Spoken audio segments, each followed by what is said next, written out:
ભેદભરમ. લેખક હરકિશન મહેતા. ચેપ્ટર 11.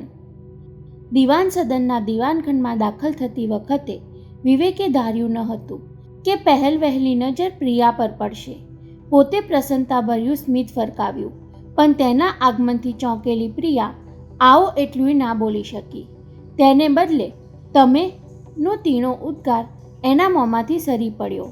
વિવેકનું અણધાર્યું આવું પડભર તેને ઉન્માદક લાગ્યું, પણ ચહેરો તો ફફડાટની ચાડી ખાતો હતો. વિવેક સમજી ગયો.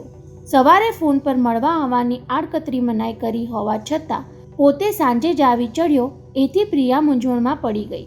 તમને નહીં, દાદાજીને મળવા આવ્યો છું, હસતા હસતા ખુલાસો કર્યો, છતાંય તેનો ઉચાટ ઓછો થતો ના દેખાયો ત્યારે ઉમેર્યું, એમણે ફોન પર અત્યારે જ મળી જવા માટે કહ્યું એટલે આવવું પડ્યું. તેની એ ચોખવટથી તો પ્રિયાનો ચહેરો વધુ ચિંતાતુર બનવા લાગ્યો. ત્યારે વિવેકને પણ ફડકો પડ્યો. મામલો ગંભીર દેખાય છે. દાદાએ ઘેર બોલાવ્યો ત્યારે હું ખુશ થયો કે એ બહાને પ્રિયાને મળવાનું થશે, પણ ખુશાલીને બદલે ઠપકો લઈને જવાનું થશે. પ્રિયાને બરોબર દુર્લભજી દિવાનની રજા વિના ફરવા ઉપડી ગયો તેનું પરિણામ ગંભીર આવવાનું. હવે પછી આ ઘરમાં આવવાની મનાઈનું ફરમાન થઈ જવાનું. શું બાબત છે પ્રિયા? તેણે નજીક આવી ધીમા અવાજે પૂછ્યું. દિવાનજી સાહેબે તાબડતોડ મળવા કેમ બોલાવ્યો? પ્રિયા તેની સામે જોઈ રહી, ખામોશીમાં મૂંઝાતી રહી. એ કહેવા માંગતી ન હતી કે કહી શકતી ન હતી તે સમજાય તે પહેલાં તો અંદરથી દિવાન સાહેબનો સાથ સંભળાયો. પ્રિયા, વિવેક આવી ગયો હોય તો મોકલી આપ. દાદાનો અવાજ રોજના જેવો હોવા છતાં બંનેને તેમાં સખ્તાઈનો રણકો સંભળાયો. પ્રિયા સહેજ થથરી, વિવેક થોડો ખચકાયો. પછી ધીમા પગલે દુર્લભજી દિવાનનો સામનો કરવા આગળ વધતા પહેલાં તેણે પ્રિયાને નજરથી ધરપત આપી. વડીલ છે, બોલશે તો બે કડવા શબ્દો સાંભળી લઈશ. વિવેક એર કન્ડિશન રૂમમાં દાખલ થયો ત્યારે દુર્લભજી દિવાન ગંભીર મુખ મુદ્રા સાથે સોપારી કાતરતા દેખાયા. સૂડીની ધારથી કતરાતી સોપારી જેવી પોતાની હાલત થવાનો ફડકો તેણે અનુભવ્યો. બેસ, કહીને દાદાએ સોપારીના બારીક ભૂક્કાનો ફાકડો મોંમાં નાખ્યો. સામે ભય ગુરકતો હોય ત્યારે માણસનો સંતાપ વધી જાય છે કે થવાનું હોય જલ્દી પતી જાય તો સારું. દુર્લભજી દિવાને શરૂઆત કરી ત્યાં સુધીમાં વિવેકની ધીરજ સાવ ખૂટી ગઈ. પ્રિયા બાબત એક ગંભીર ચર્ચા કરવા મારે તને બોલાવવો પડ્યો. એટલું એ બોલ્યા ત્યાં ટટ્ટાર બેઠેલા વિવેકની કમર ઢીલી પડી ગઈ. એ કહેવા જતો હતો એ તો તમારા કહ્યા પહેલાં જ સમજી ગયેલો, પણ આવી ઉતાવળ કરવાનું અજુગતું લાગ્યું. દુર્લભજીના ક્રોધને આટલો જલ્દી છંછેડવામાં સાર ન હતો. તું પહેલીવાર આ ખંડમાં મારી સામે બેઠો હતો ત્યારે મેં કહેલું તે યાદ છે? સોપારીનો ભૂક્કો ચાવતા વિવેકની સામે જોઈને એ અટક્યા. શું કહ્યું હતું તે યાદ કરવાને બદલે વિવેકે તેમને જ કહેવા દીધું. મને વહેમ પડેલો કે તું દુશ્મનની છાવણીનો માણસ છો અને પ્રિયાને મારી પાસેથી છીનવી લેવાના કાવતરાનો હાથો બનીને તું અહીં આવ્યો છો. પણ દિવાન સાહેબ, વચ્ચે નહીં બોલ, પહેલાં પૂરું સાંભળ. એમણે અધવચ્ચે તેને કાપી નાખ્યો. મારો એ વહેમ તો ખોટો ઠર્યો, પણ ભય સાચો નીકળ્યો. શેનો ભય દાદાજી? પ્રિયાને મારી પાસેથી છીનવી લેવાના કાવતરાનો ભય. દુર્લભજી દિવાનનો અવાજ ગંભીર થવા લાગ્યો. તને મેં ફોન કરીને અહીં બોલાવ્યો એ પહેલાં મારા પર કોઈનો ફોન આવ્યો હતો. પ્રિયાનું અપહરણ કરવાની ધમકીનો એ ફોન હતો. પ્રિયાનું અપહરણ? બાવરા અવાજે વિવેક બોલી ઉઠ્યો. દાદાની નજરે પોતે નિર્દોષ પુરવાર થયો હતો એની ધરપત અનુભવવાનો આકાશ જ ન રહ્યો. તેનું હૃદય ધડકવા લાગ્યું, ચહેરો ફિક્કો પડી ગયો. દુર્લભજી દિવાન તેના આ પ્રત્યાઘાત નિહાળવા થોડું રોકાઈને બોલ્યા. મને હતું જ કે સાંભળીને તને ઉચાટ થશે, પણ મેં તને મારો ઉચાટ ઓછો કરવા બોલાવ્યો છે. જેમનો કોપ સામાને થથરાવી મૂકે એ દુર્લભજી દિવાન આટલા કોમળ બની શકે એ વિવેકના માનવામાં ન આવ્યું. એકલા હાથે લડાઈ જીતવા નીકળેલા યોદ્ધાને અચાનક મદદ માંગવા માટે અહમ ઓગાળવું પડે એમ પ્રિયાના કઠણ કાળજાના દાદા નરમ બની ગયા. આવી પડનારી જવાબદારીથી વિવેક સજાગ બની ગયો. દાદાજી, ફોન પર આવી ધમકી આપી કોણે? મારા એકના એક દુશ્મન સિવાય બીજું કોણ હોય? ફરી એમના બોલવામાં આવેશ ઘૂંટાવા લાગ્યો. મને એણે બોલવાનો મોકો આપ્યો જ નહીં. હલ્લો કહું છું ત્યાં એ શરૂ થઈ બોલ્યો. સાંભળો દુર્લભજી દિવાન, તમે મને તારાજ કરવા માંગો છો, પણ હું જરાય ઓછો નહીં ઉતરું. મારી ફેક્ટરીમાં હડતાલ પડાવવામાં તમારો હાથ છે એ હું જાણું છું. કદાચ હડતાલથી મને લાખ 2 લાખનો ફટકો પડશે. ઓર્ડર મુજબ સમયસર માલ એક્સપોર્ટ નહીં કરી શકું તો ઘડિયાળ બનાવતી મારી હરીફ કંપની ફાવી જશે. પણ સાથોસાથ તમને હું શાંતિથી જીવવા નહીં દઉં. તમે જેમ લીઝાને મારાથી અલગ કરી એમ હું પ્રિયાને તમારી પાસેથી આંચકી લઈશ. સગા બાપે પોતાની કુંવારી પુત્રીનું અપહરણ કરવું પડે એવું કદાચ દુનિયામાં પહેલીવાર બનશે. પણ એવું કરતાં હું અચકાઈશ નહીં. બાપ કરતાં બેટો સવાયો થઈ શકે છે એ પુરવાર ના કરી દેખાડું તો મારું નામ વસંતજી દિવાન નહીં. જાણે વસંતજી દિવાન હાજર થઈને પડકાર સંભળાવતા હોય એવી ઢબે અવાજના આરોહ અવરોહ સાથે દરેક શબ્દ પર જરૂરી વજન મૂકીને બોલી ગયેલા દુર્લભજી દિવાન હાંફવા લાગ્યા. ત્યારે વિવેકથી પૂછાઈ ગયું, તમને ખાતરી છે કે ફોન વસંતજી દિવાનનો હતો? ખાતરી? 4 વર્ષે એનો અવાજ સાંભળ્યો છતાં 46 વર્ષથી મારો હેવાયો બની ગયેલો અવાજ ઓળખવામાં હું ભૂલ કરું ખરો? ત્યારે વિવેક વિચારમાં પડી ગયો. વસંતજી તેના બાપ જેવા જ જિદ્દી હતા એવી છાપ તો તેને એક જ મુલાકાતમાં મળી ગયેલી. પોતાનું ધાર્યું કરવાના આગ્રહી હતા એટલે સગા બાપને ધમકી સંભળાવતા એ ખચકાય નહીં. પણ પોતાની જ પુત્રીનું અપહરણ કરવાનું પગલું ભરવાની હદે જાય ખરા? વિવેકને પૂછવાનું મન થયું, લીઝાને ઘર છોડાવવામાં તમારો હાથ હતો? વસંતજીની ફેક્ટરીમાં હડતાલ પડાવવામાં તમે ભાગ ભજવ્યો છે ખરો? પૂછી લેવાની ચટપટી તો જાગી, પણ આવી ઉલટ તપાસ એમને ઉશ્કેરી મૂકે અને પોતે એમનો વિશ્વાસ ગુમાવી બેસે એવી દહેશત જાગી. એટલે સવાલ બદલી નાખવો પડ્યો. વડીલ, તમને લાગે છે કે આવું કરે? લડાઈમાં દુશ્મનને હંફાવવા માણસ કોઈ પણ વ્યૂહ અજમાવતા અચકાતો નથી. દુર્લભજી દિવાન એ રીતે બોલી ગયા કે જાણે પોતે અજમાવેલા વ્યૂહનો ઇકરાર કરતા હોય. ગાફેલ રહેવાનું મને પાલવે તેમ નથી. એટલા ખાતર જ મેં તને બોલાવ્યો. પ્રિયાને આંચ ન આવવા દેવા માટે હું ગમે તે કરવા તૈયાર છું દાદાજી. આવેશમાં બોલી ગયા પછી વિવેકે ઝડપથી ઉમેરવું પડ્યું, તમારો ઉચાટ ઓછો કરવામાં છેવટ સુધી તમારી સાથે રહીશ. એ શબ્દોએ દુર્લભજી દિવાનના વૃદ્ધ ચહેરા પરની થોડી કરચલી ઓછી કરી નાખી. ટટ્ટાર થતાં એ બોલ્યા, આમ તો મેં વિચાર્યું કે પ્રિયાને થોડા દિવસ ઘરની બહાર જ જવા નહીં દઉં. દિવાન સદનમાં કોઈ એનો વાળ સુદ્ધા વાંકો ના કરી શકે. હું દિવાનખાનામાં બેઠો હોઉં પછી કોઈની મગદૂર છે કે અંદર પગ મૂકી શકે? દુશ્મનને ખબર છે હું પિસ્તોલ રાખું છું અને વાપરી પણ જાણું છું. આફ્રિકાના જંગલોમાં મારે ઘણીવાર એનો ઉપયોગ કરવો પડેલો. પણ કહેતા એ અટક્યા. ઘણીવાર પહેલાંના જુસ્સાને બદલે મુખ પર મજબૂરીની રેખા ઉપસતી દેખાઈ. દુશ્મને મોકો જોઈને ધમકી આપી, આજે જ લંડનથી મહેમાનો આવી રહ્યા છે. સોમૈયા કુટુંબ સાથે અમારે બહુ જૂનો સંબંધ છે. આફ્રિકામાં જીવરાજ સોમૈયા અમારા ભાગીદાર હતા. જેવી મારી પ્રિયા એવો એમનો ગૌતમ, અને જેવી મારી સુરેખા વહુ એવી એમની સુભદ્રા વહુ. અમે આફ્રિકા છોડીને ઇન્ડિયા આવ્યા અને સોમૈયા લંડન જઈને વસ્યા. ધંધામાં અલગ થયા છતાં સંબંધ સચવાઈ રહ્યો. આજે ગૌતમ એની માં સુભદ્રા સાથે વ્યવહારિક કામે આવે છે, ત્યારે પ્રિયાને હું ઘરમાં બાંધી રાખું એ કેવું ખરાબ લાગે. આટલું સાંભળ્યા પછી પણ આમાં પોતે શું ઉપયોગી થવાનો એ વિવેકને સમજાયું નહીં. પૂછવાને બદલે દુર્લભજી દિવાનને જ કહેવા દીધું. 1.5 વર્ષ પહેલાં સુરેખા વહુ અને પ્રિયા લંડન ગયા ત્યારે 1.25 મહિનો એ લોકોએ ભારે સરભરાથી રાખ્યા હતા અને આજે હું એમને લેવા માટે પ્રિયાને એરપોર્ટ પર મોકલી ન શકું એવી કફોડી હાલત ઊભી થઈ. તો આપ પ્રિયા સાથે એમને લેવા જવાનું વિચારો છો? નહીં, એ પણ શક્ય નથી. દુર્લભજી દિવાનનો ખુલાસો વિચિત્ર લાગે એવો હતો. એ સૌ જાણે છે કે કુટુંબના કોઈ વડીલ આવે તો જ એમને લેવા મૂકવા જવાનો મારો વર્ષો જૂનો શિરસ્તો છે. આ પરંપરા તોડીને હું જીવરાજ સોમૈયાની પુત્રવધુ અને પૌત્રને એરપોર્ટ પર લેવા જાઉં તેમાં એ લોકો રાજી થવાને બદલે અંદર ખાનેથી કંઈક જુદું ધારી લે. ખાસ કરીને જે કામ માટે એ લોકો દેશમાં આવે છે એમાં તો હું સામે લેવા નહીં જ જાઉં. કયા કામસર આવે છે એવું પૂછવામાં વિવેકને અવિવેક લાગ્યો. તો પછી એમ જ કહેવું છે ને કે મારે પ્રિયા સાથે એરપોર્ટ પર જવું? સાંભળીને એ થોડીવાર તેને તાકી રહ્યા. નહીં વિવેક, તને એકલાને જ હું એરપોર્ટ મોકલવા માંગુ છું. જરા વિચિત્ર તો લાગશે પણ બીજો કોઈ ઉપાય નથી. એ લોકો ઓબેરોય હોટલમાં ઉતરવાના છે. 2 રૂમ મેં બુક કરાવી રાખ્યા છે. 10 વાગ્યે પ્લેન આવે છે એટલે અહીં પહોંચતા 12 વાગી જશે. તારે એમને સીધા હોટલ પર લઈ જવા. બધી વ્યવસ્થા બરાબર છે કે નહીં એ ચકાસીને પછી તારે ઘેર જવાશે. ઘેર જવાનું મોડું થાય તેમાં કાંઈ વાંધો નથી, પણ વિવેકે મનમાં ચાલતી ગડમથલ સમજાવી.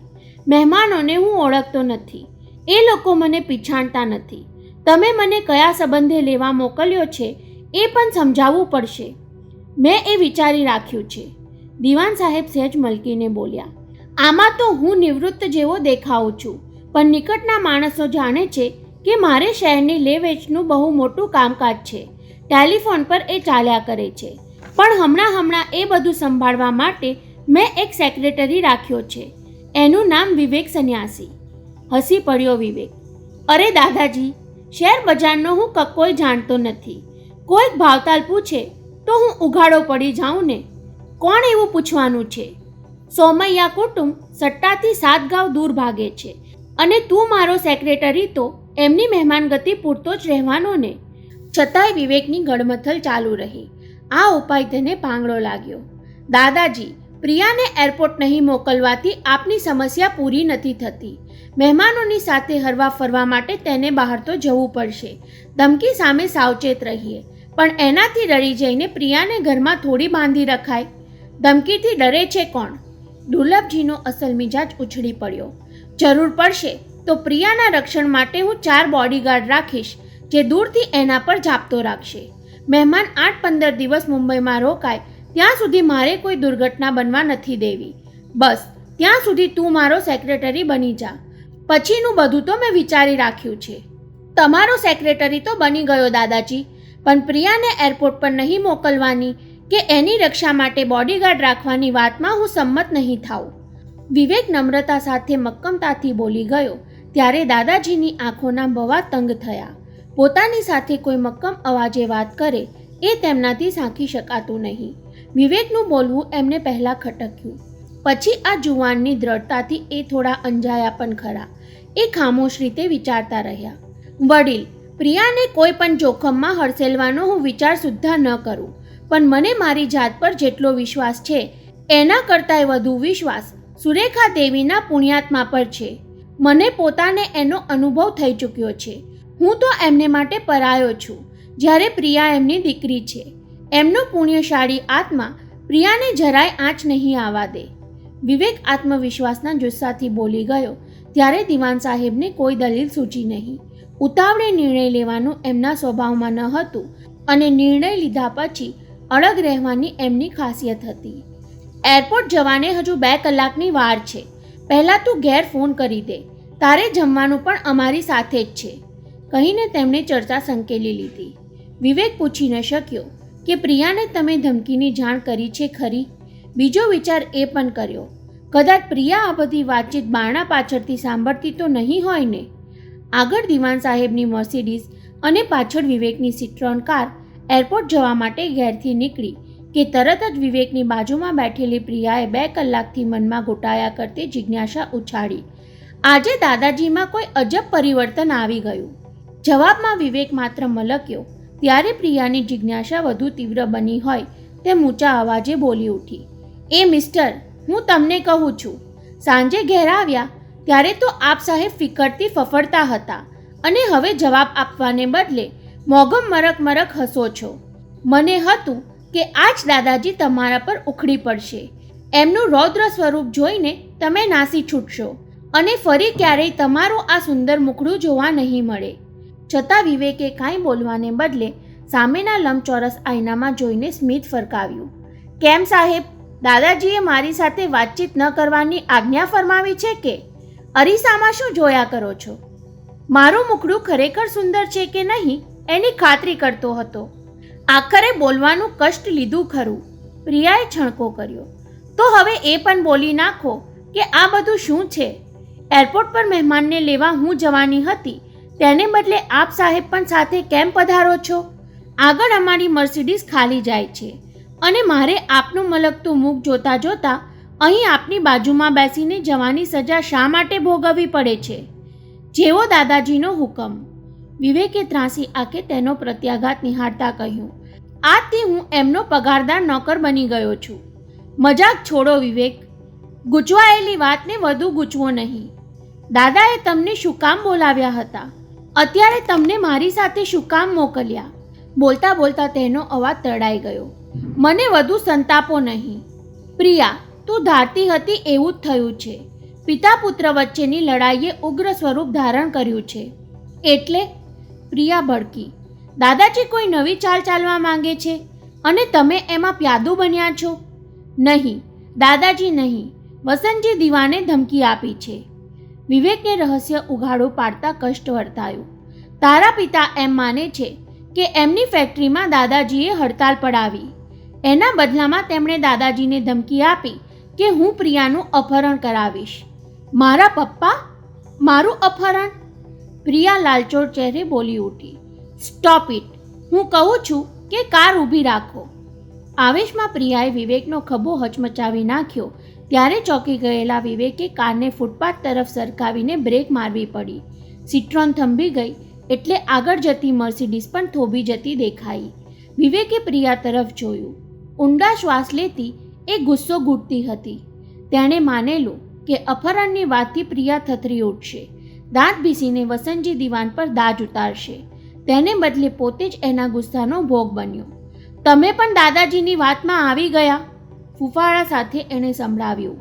મારા પપ્પાને તમે એટલી હદે ઉતરતી કક્ષાના માની બેઠા? પરાઈ સ્ત્રીને પ્રેમ કરનાર પુરુષ દાદાજીને મન એમનો પુત્ર મટી ગયો હશે, પણ એથી હું વસંતજી દીવાનની પુત્રી નથી મટી જતી. દાદાજીએ પોતાના લોહીને આટલું અસંસ્કારી ભલે માની લીધું, પણ મારામાં જેનું લોહી વહે છે એને હું પાણી જેવું પાતળું લેખવા નથી માંગતી. પ્રિયા, તારી જેમ હુંય માનતો નથી કે વસંતજી દીવાન આવો વિચાર સુદ્ધા કરે.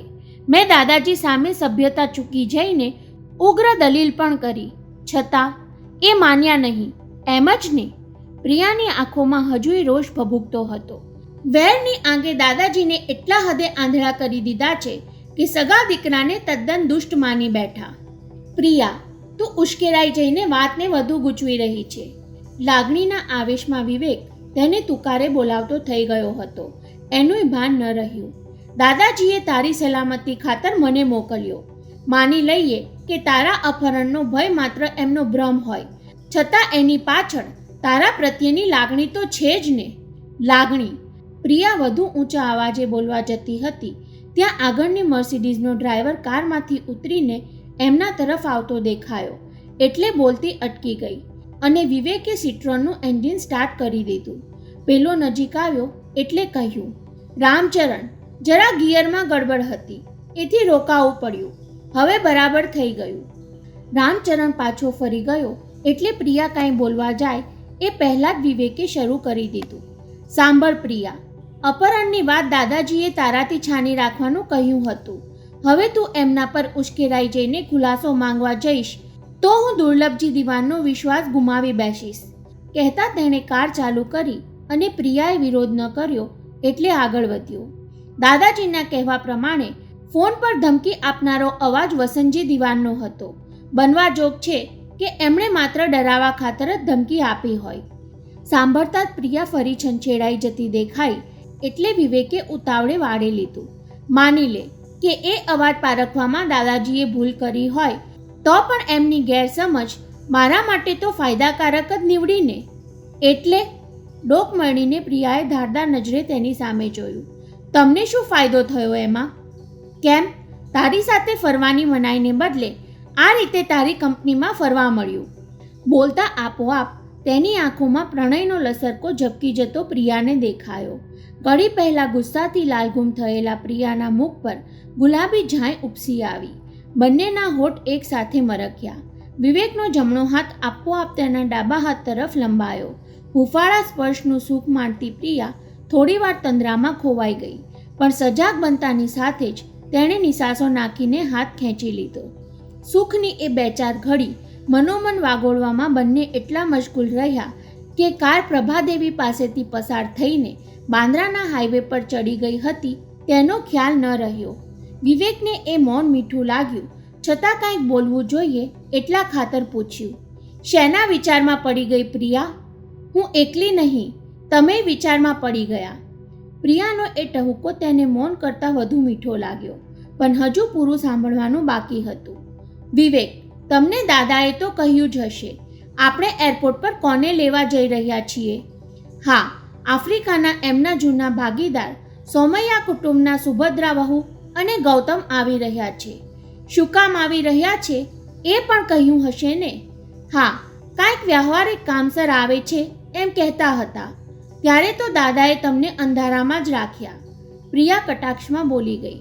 ચોંકીને વિવેકે તેની સામે જોયું. હવે એ મરક મરક હસતી દેખાઈ. એમાં મને અંધારામાં રાખવા જેવું શું છે? એ જાણશો ત્યારે અત્યારની કામગીરી બદલ ખુશીને બદલે ખટકો અનુભવશો. સમજાયું નહીં પ્રિયા? હવે તું મને ગૂંચવી રહી છે. ગૌતમ સોમૈયા ઉંમરમાં તારા જેવડો છે, કદાચ 1-2 વર્ષ મોટો હશે. તો એની સાથે દોસ્તી બંધાઈ જશે. તેનું વચ્ચે બોલવાનું સાંભળ્યું ન હોય તેમ પ્રિયાએ સંભળાવ્યું. અમારા કુટુંબ સાથે 3 પેઢી જૂનો સંબંધ છે. શ્રીમંતાઈ દિવાન કુટુંબની બરોબરી કરી શકે એવી છે. અને સૌથી અગત્યની વાત એ કે ગૌતમ હજુ કુંવારો છે. હે? ઝટકો લાગ્યો હોય તેમ વિવેકની ગરદન તેના તરફ મંકાઈ. પેલીના હાસ્યમાં હવે લુચ્ચાઈ ભળેલી દેખાઈ. આટલા બધા ચોંકી કા ગયા? પ્રિયા, ખરેખર ગૌતમ સોમૈયા લગ્નનો ઉમેદવાર થઈને આવે છે? હાજી, મા દીકરો બંને કન્યાની પસંદગી કરવા જ આવી રહ્યા છે. ત્યારે તો દાદાજીએ સાચે જ મને અંધારામાં રાખ્યો. બબડતો વિવેક વિચારે ચડી ગયો. થોડીવાર પહેલાંનું સ્પર્શ સુખ, મૌનની મીઠાશ, પ્રિયા સાથે ફરવાનો દુર્લભજી દીવાને આપેલો લાહવો, એ બધું જ નિરર્થક લાગ્યું. સામે દેખાતા એરપોર્ટના દીવા પણ ઝાંખા લાગવા માંડ્યા. ગૌતમ આવશે, પ્રિયા સાથે એનું વેવિશાળ જાહેર થશે, કદાચ લગ્ન પણ કરીને જશે. ત્યાં વિવેકના મગજમાં ઝબકારો થયો.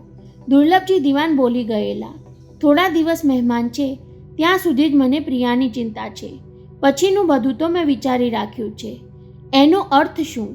એ જ કે પ્રિયાને પરણાવીને લંડન વળાવી દીધા પછી એના અપહરણનો કોઈ ભય નહીં રહે. એનો બીજો અર્થ એ કે મને બનાવટી સેક્રેટરી બનાવીને દિવાન સાહેબે મને બનાવ્યો. પ્રિયા સાથે હરવા ફરવાની મનાઈ ફરમાવાને બદલે હંમેશના વિયોગમાં મને ફસાવ્યો. એરપોર્ટ પર કાર પાર્ક કરીને બંને ઉતર્યા. રામચરણને મર્સિડીઝમાં જ બેસવાનું કહી બંને અંદર ગયા. ત્યારે 10:10 થઈ હતી. વિવેકને થયું માત્ર 20 જ મિનિટ બાકી છે. ત્યાર પછી ગૌતમ આવશે અને પોતે માત્ર દુર્લભજી દીવાનનો કામ ચલાવ સેક્રેટરી જ બની રહેશે. પ્રિયાની મૈત્રીની છેલ્લી 20 જ મિનિટ. ત્યાં જ લાઉડસ્પીકર પર જાહેરાત થઈ કે લંડનથી આવતી ફ્લાઇટ આજે 10:30 ને બદલે 11:15 વાગ્યે આવશે. 1/4 કલાક મોડી.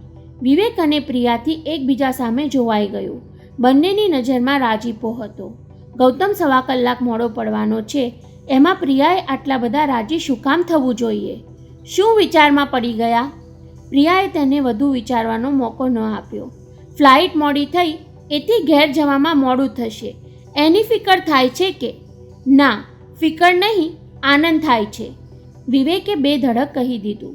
ગૌતમ મોડો પડ્યો તેમ હવે હું મોડો પડવા નથી માંગતો. એટલે? પ્રિયાનો છણકો વિવેકને બહુ મીઠો લાગ્યો. ખુલાસો કરવાને બદલે તેણે વાતના દોરને ઢીલ આપી. પહેલાં આપણે દિવાન સાહેબને ફોન કરી દઈએ. એરપોર્ટ પહોંચી ગયા છીએ એની જાણ કરી દઈએ. નહીતર પાછા કંઈક ઊંધું જ ધારી લેશે. શું ધારી લેશે? પ્રિયાના પ્રશ્નમાં શરારત જોઈને વિવેકે હવે પૂરી છૂટ લઈ લીધી. આપના દાદાજી ધારી લેશે કે આપણે બંને નાસી ગયા. અને બંને ખડખડાટ હસી પડ્યા. ફ્લાઇટ મોડી છે, 1/4 કલાક. દુર્લભજી દીવાને એરપોર્ટના ઘોંઘાટ સાથે સંભળાતો વિવેકનો અવાજ ઓળખી જતા કહ્યું, ઠીક છે, તમને પાછા આવતા 1:30 વાગી જશે. કાંઈ વાંધો નહીં. મહેમાનને સંભાળીને હોટલ પર પહોંચતા કરજો. ફોન મૂકીને એ ઉતાવળા પગલે એમના એર કન્ડિશન ખંડમાં પાછા ફર્યા. ત્યારે એમની ગેરહાજરીનો લાભ લઈને નંદલાલ સળગાવેલી સિગરેટ ઝટપટ બુજાવી નાખી હાથથી ધુમાડા હટાવવાની ચેષ્ટા કરતો હતો. નંદુ, માણસને એક વ્યસન હોય ત્યાં સુધી વાંધો નહીં, પણ તને તો બધા વ્યસન વળગ્યા છે. શું કરું મોટા શેઠ? વળગેલા વ્યસન છૂટતા નથી. હરામની કમાણીનું પરિણામ છે એ. આપના જેવાનું કામ કરી આપું છું એને આપ હરામની કમાણી કહેતા હો તો એમ? નંદલાલ ખંદુ હસીને બોલી ગયો. ફરમાવો, હવે કયું કામ ચીંધો છો? ચીંધેલું કામ પાછું ખેંચવા તને અહીં બોલાવ્યો છે. દુર્લભજી દિવાન અણગમતા માણસ સાથે પનારો પડ્યો હોય એવા હાવભાવ સાથે બોલ્યા. દુશ્મનની ફેક્ટરીની હડતાલ કાલે જ પાછી ખેંચાઈ જવી જોઈએ. એ શું બોલ્યા આપ? મને વધુ બોલવાનું ગમતું નથી, પણ યુનિયનના નેતાને 10,000 પરખાવી દીધા. 15 દિવસની મજૂરી પણ કામદારોને એડવાન્સમાં આપી દીધી. હવે પીછેહટ શું કામ કરવી જોઈએ? નંદુ, તારું કામ સવાલ પૂછવાનું નહીં, ચીંધેલું કામ કરી આપવાનું છે. પણ અત્યારે તો આપ ચીંધેલું કામ પાછું ખેંચવા માંગો છો. દુશ્મનને ભીસમાં લેવાનો આવો સરસ મોકો. નંદુ, દિવાન સાહેબ બરાડી ઉઠ્યા. દુશ્મન મારો છે, તારો નહીં, અને મોકો શોધતા મને આવડે છે. હડતાલ પડાવવા પાછળ તે 25,000 ખર્ચી નાખ્યા, એ પણ મારા જ પૈસા હતા, તારા નહીં. ત્યારે નંદલાલ મોઠો પડી ગયો. ભલે મોટા શેઠ, જેવો આપનો હુકમ. કાલ બપોર સુધીમાં હડતાલ પતી જશે. બીજું કાંઈ? બીજું એ કે અહીંથી તું રવાના થા. ભલે મોટા શેઠ. તાબેદારની જેમ નંદલાલ ઊભો થઈ ગયો. ફરી આપ યાદ કરશો ત્યારે હાજર થઈ જઈશ. હાજર થજે, પણ અહીંયા ઘરમાં નહીં, દુર્લભજી દિવાને ફરમાવ્યું. બોલાવો ત્યારે આપણા મળવાના ઠેકાણે આવી જજે. માધવ બાગમાં જ ને?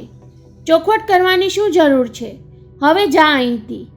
આપ મને જલ્દી બગાડી મૂકો છો એટલે સમજી ગયો. નંદલાલે નફ્ફટપણે કહ્યું. કોઈ ખાસ મહેમાન આવવાના લાગે છે. એની તારે શું પંચાત? આંખ કાઢીને દિવાનજી સાહેબ તાડુક્યા. મને બહુ બોલવું ગમતું નથી, તેમ બીજાનો લવારો પણ પસંદ નથી. એ વાક્યનો ધક્કો લાગ્યો હોય એમ નંદલાલ દરવાજાની બહાર નીકળી ગયો.